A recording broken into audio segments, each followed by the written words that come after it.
Hello అందరు ఎలా ఉన్నారు? ఈరోజు మనం చికెన్ డ్రై ఫ్రై ఎలా చేసుకోవాలో చూసేద్దామా?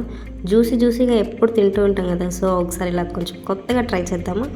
ముందుగా ఒక హాఫ్ కేజీ చికెన్ తీసుకొని మంచిగా వాష్ చేసి వాటర్ ఏం లేకుండా చూసుకోవాలన్నమాట. అందులోనే salt, 2 to 3 table spoons of కారం, జింజర్ గార్లిక్ పేస్ట్, ఇంకా టర్మరిక్ అంటే పసుపు.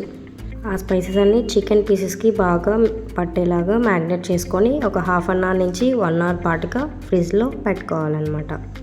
ఇంకా నెక్స్ట్ ఏంటంటే 2 మీడియం సైజ్ ఆఫ్ ఉల్లిపాయలు, ఇంకా ఒక 3 to 4 చిల్లీస్ తీసుకోండి. మీ స్పైసెస్ తగ్గట్టుగా వాటిని చిన్నగా చాప్ చేసి పెట్టుకోండి. ఇంకా ఒక ప్యాన్లో 3 to 4 table spoons of oil వేసుకొని మనం ముందుగా మ్యారినేట్ చేసి పెట్టుకున్న చికెన్ని బాగా ఫ్రై చేసుకోవద్దండి. జస్ట్ 40% మాత్రమే ఫ్రై చేసుకోండి. అది ఎలా తెలుస్తుంది అంటే మీరు పీస్ని కొంచెం బ్రేక్ చేసినట్లు అంటే ఇలా తుంచినట్లయితే మీకు తెలుస్తుంది.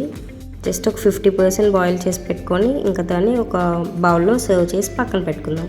ఇంకా నెక్స్ట్ ఏంటంటే మీరు సబ్స్క్రైబ్ చేసి లైక్ చేయండి.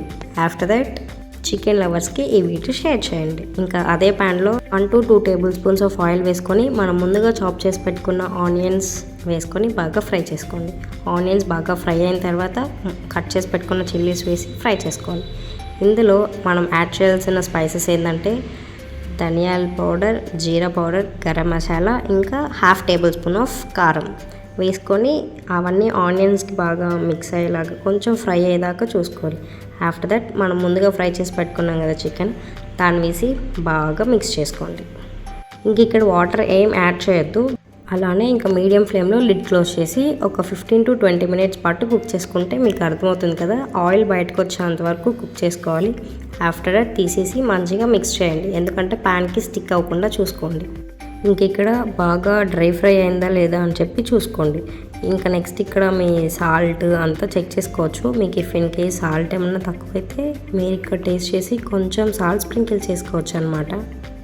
టేస్ట్ అయితే చాలా బాగుంది. ఇంకా ఫైనల్గా కొంచెం కొరియాండర్ ఇంకా కర్రీ లీవ్స్గా గార్నిష్ చేసేసుకొని సేవ్ చేసుకొని తినేయడమే. ఇది వైట్ రైస్, బగారా రైస్, ఇంకా జీరా రైస్లో కాంబినేషన్ చాలా బాగుంటుంది. ట్రై చేసి కామెంట్ చేయండి. వెళ్ళొస్తాను మరి. Bye. Subscribe to our channel.